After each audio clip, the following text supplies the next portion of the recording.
En calcul mental, on va comparer des nombres. Donc tu vas prendre ton ardoise. D'un côté de ton ardoise, tu vas écrire le mot vrai et de l'autre côté de ton ardoise, tu vas écrire le mot faux. Clique quand tu es prêt.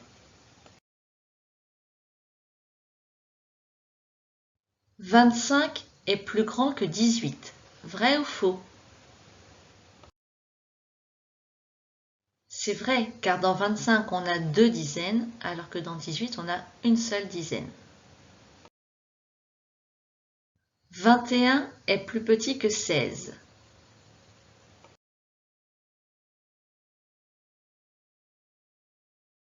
C'est faux. 21 a 2 dizaines, alors que 16 n'a qu'une dizaine. 2 dizaines, c'est plus grand qu'une dizaine. Donc, 21 est plus petit que 16, c'est faux. 21 est plus petit que 27. C'est vrai, mais c'est un peu plus compliqué à trouver, puisque dans 21 et dans 27, on a 2 dizaines à chaque fois. Comme on a le même nombre de dizaines, on doit regarder les unités. Dans 21, il y a une seule unité, alors que dans 27, il y en a 7. Donc 21 est plus petit que 27. 40 est plus grand que 50. C'est faux. Dans 40, tu as 4 dizaines, alors que dans 50, il y a 4 dizaines. 4 dizaines, c'est plus petit que 5 dizaines. Donc 40 n'est pas plus grand que 50. 21 est plus grand que 17. C'est vrai, 21 est plus grand que 17, car dans 21 il y a 2 dizaines, alors que dans 17 il n'y a qu'une dizaine. 2 dizaines, c'est plus qu'une dizaine. Aujourd'hui, on va apprendre à décrire des figures géométriques. Alors avant tout, on va revoir ce que c'est qu'un polygone. Un polygone, c'est une figure géométrique qui est fermée. Elle est composée de segments, de traits droits. On peut le repasser à la règle. Ça veut dire que si la figure n'est pas fermée, ce n'est pas un polygone. Si la figure a des côtés arrondis, ce n'est pas non plus un polygone puisqu'on doit pouvoir le faire à la règle. Et on ne peut pas faire un côté arrondi avec la règle. Ça, c'est la première chose. La deuxième chose que tu dois te rappeler, c'est que dans un polygone, il y a des côtés et il y a des sommets. Les côtés se rejoignent entre eux pour former les sommets. Dans les formes suivantes, tu dois dire quels sont les polygones.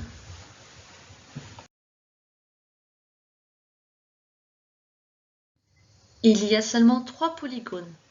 Les autres ne sont pas des polygones parce que soit leur forme est ouverte, soit on ne peut pas le tracer à la règle. Regarde cette vidéo qui va te rappeler ce qu'est un sommet et ce qu'est un côté. Ensuite, on te parlera de noms des polygones, de pentagones, d'hexagones. Ça, ce n'est pas utile pour l'instant. Ce que tu dois vraiment regarder et te rappeler, c'est qu'est-ce qu'un sommet et qu'est-ce qu'un côté. Bonjour et bienvenue sur la plateforme de soutien scolaire jerévise.fr. Aujourd'hui, dans cette leçon, nous allons voir les côtés et les sommets des polygones. Alors la dernière fois, nous avons vu qu'est-ce qu'un polygone. Nous avons vu qu'un polygone, c'est une figure géométrique composée de traits droits qui se suivent et surtout que c'est une figure qui se referme sur elle-même. Alors aujourd'hui, nous allons voir que les traits droits qui forment le polygone ont un nom particulier, on les appelle les côtés.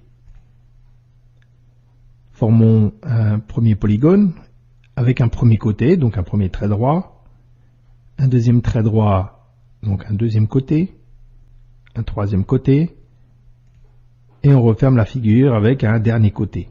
Donc retiens bien, les traits droits du polygone s'appellent des côtés.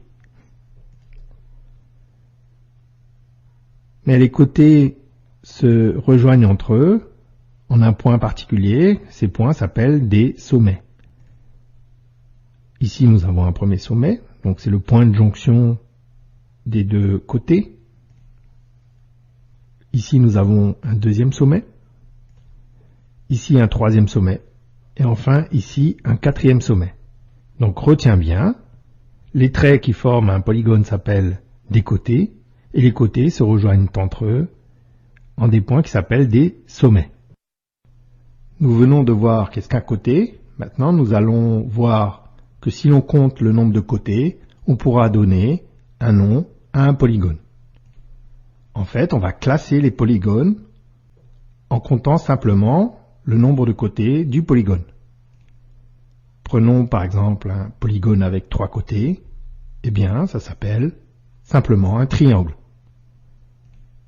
Si le polygone a 4 côtés, on dit que c'est un quadrilatère.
Dans cette figure, cherche les côtés et cherche les sommets.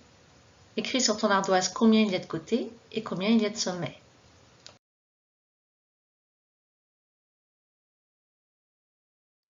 Dans ce polygone, il y a 6 côtés.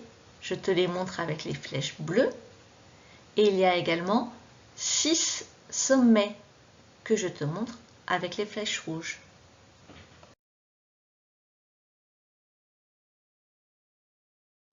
Fais la même chose avec ce triangle.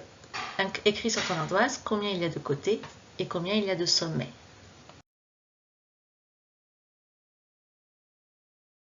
Dans ce triangle, il y a 3 côtés et 3 sommets.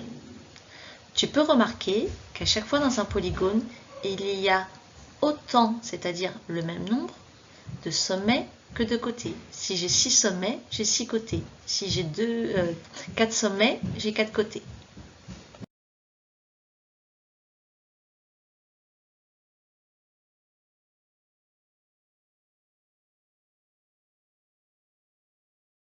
Tu vas comparer ces deux figures, tu vas dire ce qui est pareil dans chacune des figures et ce qui n'est pas pareil.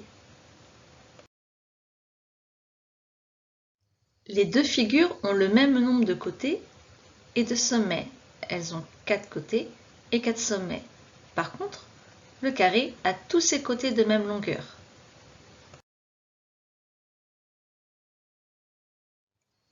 Pour t'entraîner, je te propose d'aller faire un jeu sur Internet. Le lien est indiqué en bas de la page. Demande à tes parents de t'aider pour aller sur ce lien sur Internet. Et alors après, tu dois choisir uniquement le niveau 1. Le niveau 2 est trop compliqué. Tu peux t'amuser à le faire si tu veux, mais moi, la seule chose qui m'intéresse, c'est le niveau 1. Prends ton fichier de maths à la page 80, 8 dizaines, 0 unités, d'écrire des figures géométriques. Nous allons faire le calcul mental. Rappelle-toi, en calcul mental, on a comparé deux nombres. Je vais te donner une phrase, comme par exemple 25 est plus grand que 18. Si c'est vrai, tu mettras un V. Si c'est faux, tu mettras un F. On commence avec la case verte. 32 est plus grand que 10.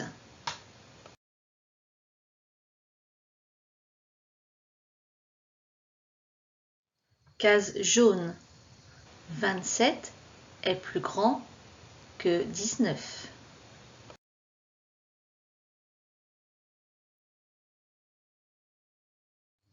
Case violette. 38 est plus grand que 45. Case orange. 13 est plus petit que 11. Case bleue. 19 est plus petit que 51. Case rose. 35 est plus petit que 39. Case verte. 39 est plus grand que 51. Case violette. 21 est plus petit que 28. Exercice numéro 1. Écris la lettre et le nom de la figure choisie par chaque enfant. Tu as 3 figures. Un triangle, T, un rectangle, R, un carré, C et un cercle, E. Il y a 4 enfants. Chaque enfant a choisi une figure. Il ne te dit pas exactement quelle figure il a choisi, il te donne des devinettes. Par exemple, la première petite fille dit « J'ai choisi une figure qui a 4 sommets et 4 côtés de même longueur. » Il faut que tu trouves quelle est cette figure et que tu complètes la phrase. On te dit « C'est la figure », dedans tu dois écrire soit T, R, E ou C. Et en dessous, il y a écrit « C'est le », ben c'est le quoi? C'est le triangle, le rectangle, le carré ou le cercle. Et tu dois faire la même chose pour chacun des 4 personnages. Pour ne pas faire de faute d'orthographe, je vais t'écrire les mots triangle, rectangle, carré et cercle à côté.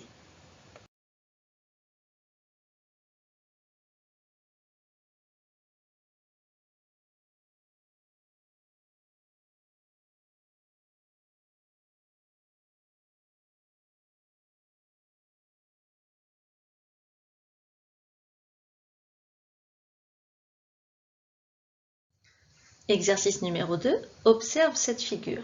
Décris-la en utilisant les mots côté et sommet. Tu as une figure qui est tracée en violet. Sur les lignes d'à côté, tu dois décrire cette figure. Tu dois obligatoirement utiliser le mot côté et le mot sommet.